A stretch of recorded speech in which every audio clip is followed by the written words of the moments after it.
You are most welcome student. 12th class का NCERT math चल रहा है। पहला चैप्टर चल रहा है रिलेशन एंड फंक्शन।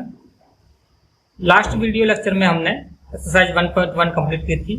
इस वीडियो लेक्चर में हम फंक्शन को समझेंगे।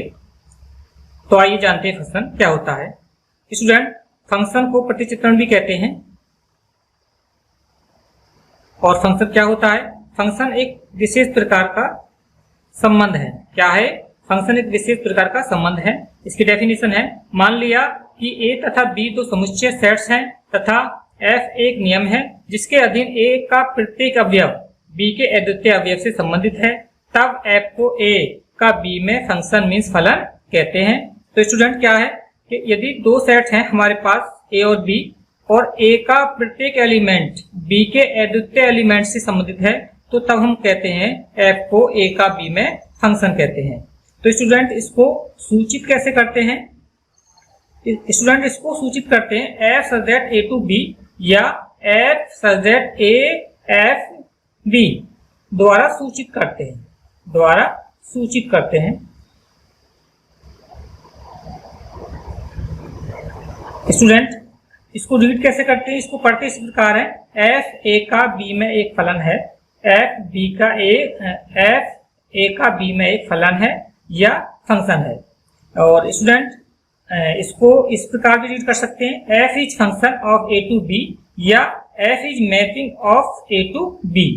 तो स्टूडेंट इसके बाद हम जानते हैं प्रांत, सह-प्रांत और परिसर को। स्टूडेंट आइए समझते हैं प्रांत तथा सह-प्रांत क्या होते हैं, means domain and codomain क्या होते हैं। देखिए देखते हैं, यदि f such that A to B है तब समुच्चय ए को एफ का प्रांत डोमेन तथा समुच्चय बी को एफ का सह प्रांत को डोमेन कहते हैं। यदि दो सेट हैं आपके और दोनों में आपस में फंक्शनिंग है, तो मान लीजिए ए को क्या कहेंगे? सेट ए को कहेंगे हम प्रांत और सेट बी को क्या कहेंगे? सह प्रांत।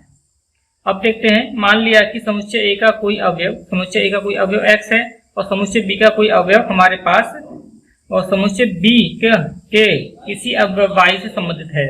समुच्चय ए का कोई अवयव है x और वो समुच्चय बी के किसी अवयव y से संबंधित है, तब y को x का प्रतिबिंब कहते हैं और x को y का प्रांत प्रतिबिंब कहते हैं। इसको इस प्रकार डोनेट करते हैं, एफ एक्स इक्वल वाई। तो स्टूडेंट अब देखते हैं इसका परिसर मीन्स रेंज। तो यदि एफ ए इंटू बी हो तब ए के प्रतिबिंब से बने समुच्चय को एफ का परिसर कहते हैं। देखिए इसको एग्जाम्पल की सहायता से हम समझ लेते हैं। यहाँ पे एग्जाम्पल लिखा है हमने, यहाँ पे हमारे दो सेट हैं ए और ये बी है और यहाँ पे हमारा फंक्शन है। तो हमारे यहाँ के ए के हमारे एलिमेंट क्या है? 1 2 3। तो ये क्या हो गए हमारे? ये हो गया हमारा एफ का प्रांत मीन्स डोमेन। और बी में क्या है element? A B C D. तो ये क्या हो गए हमारे बी के सह प्रांत। अब एफ का परिसर ज्ञात करना है, तो देखेंगे, देखिए हमारे ए के जो है एलिमेंट कितने से, ए के एलिमेंट बी के एलिमेंट से किस से संबंधित है? ए के हमारे बी के एलिमेंट से, ए के एलिमेंट बी के एलिमेंट से संबंधित हैं, केवल ए से, बी से और डी से, सी से नहीं है। तो इसलिए हमारा एफ का परिसर क्या बन गया? A B D. तो सी से हमारा ए का कोई भी एलिमेंट संबंधित नहीं है। स्टूडेंट जानते हैं फलन होने के लिए आवश्यक शर्तें क्या है? तो पहली शर्त है ए के प्रत्येक सदस्य का बी में प्रतिबिंब होना चाहिए। तो इसको एग्जांपल के साथ समझते हैं। ए हमारा एक सेट है और बी सेट है। ए के एलिमेंट है 1 2 3 और बी के एलिमेंट है ए बी सी। तो देखिए हम यहाँ पे देख रहे हैं ए के प्रत्येक एलिमेंट का बी में एक प्रतिबिंब बनना है, 1 का ए से, 2 का बी से और 3 का सी से। तो इसका मतलब ये क्या है? हमारा एक फंक्शन है। यदि यह कंडीशन इस प्रकार ना होकर इस प्रकार भी होती तो तब देखते हैं तब क्या होता। यहाँ पे देखिए 1 का ए से बनना है, 2 का बी से बनना है और 3 का सी से बनना है। तो यहाँ पे हम देखते हैं कि 4 का कोई भी प्रतिबिंब बी में नहीं है। तो इसका मतलब ये है कि यहाँ पे ये फलन नहीं है। स्टूडेंट दूसरी बात पर आते हैं। दूसरी कंडीशन है ए के एक से अधिक सदस्यों का बी में प्रतिबिंब हो सकता है, यानी कि ए के एक से अधिक सदस्यों का बी में प्रतिबिंब बन सकता है। तो देखिए यहाँ पे हमारा 1 का क्या है? 1 का है ए से, 2 का है बी से और 3 का भी किससे है? बी से है। तो ये इस प्रकार की कंडीशन में भी फलन होता है, क्योंकि वहां पे लिखा है एक से अधिक सदस्यों का बीम में प्रतिबिंब हो सकता है। तो स्टूडेंट ये भी क्या है, हमारा एक फंक्शन है, फलन है। स्टूडेंट तीसरी बात है, एक ही सदस्य के बी में दो या दो से अधिक प्रतिबिंब नहीं हो सकते हैं। तो इसको इस एग्जाम्पल के साथ समझते हैं।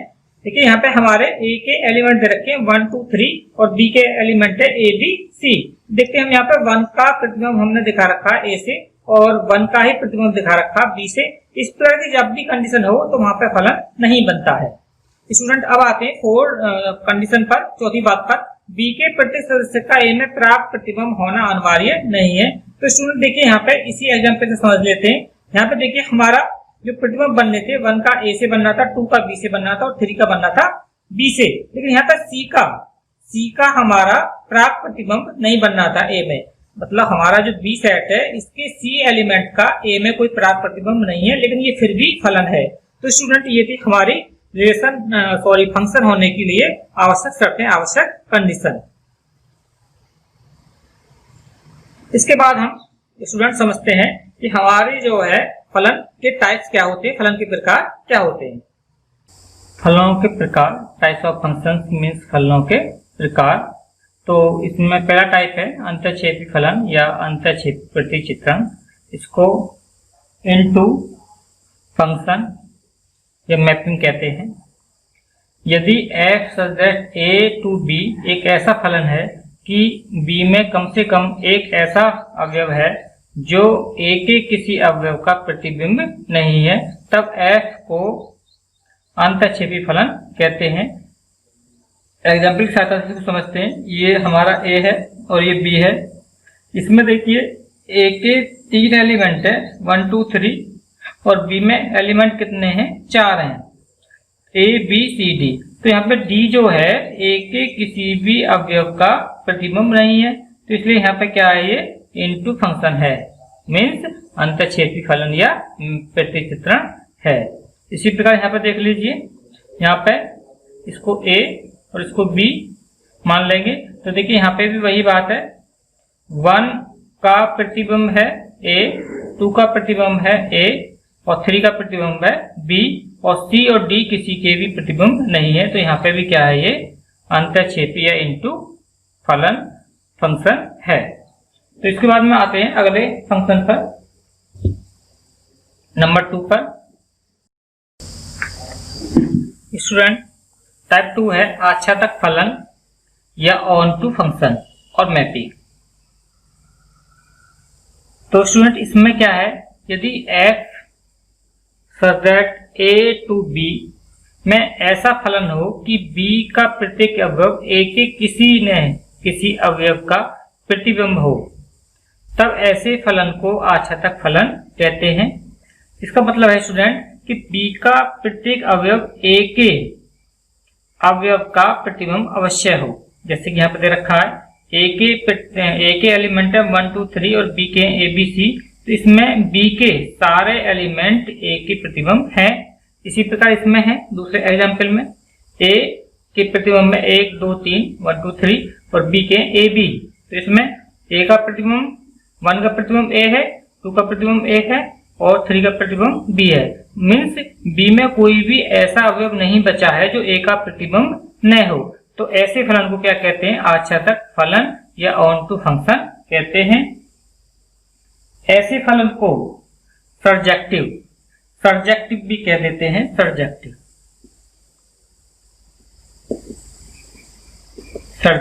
फंक्शन भी कह देते हैं। तो स्टूडेंट इसके बाद में देखते हैं नंबर 3 पर, एक एक फलन या एक एक प्रतिचित्रण 1 1 और इंजेक्टिव फंक्शन 1 1 और इंजेक्टिव फंक्शन। इसमें क्या है, यदि एक फलन f such that a to b ऐसा हो कि a के प्रत्येक अवयव के लिए b में केवल एक प्रतिबिंब हो, उसे एक एक फलन या 1 1 फंक्शन और इंजेक्टिव फंक्शन कहते हैं।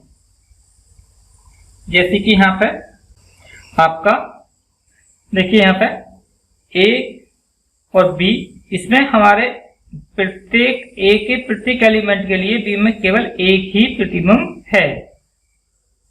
और यहाँ पे भी ए के प्रत्येक एलिमेंट के लिए बी में केवल एक प्रतिबिंब है।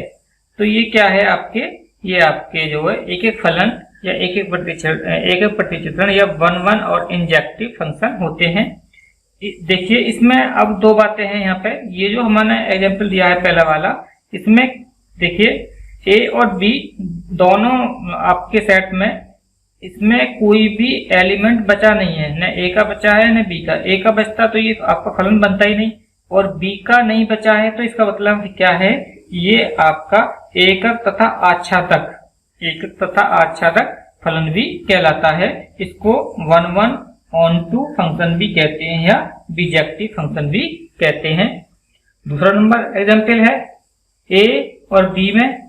ए में आपके एलिमेंट है 1 2 3 और बी में है ए बी सी डी।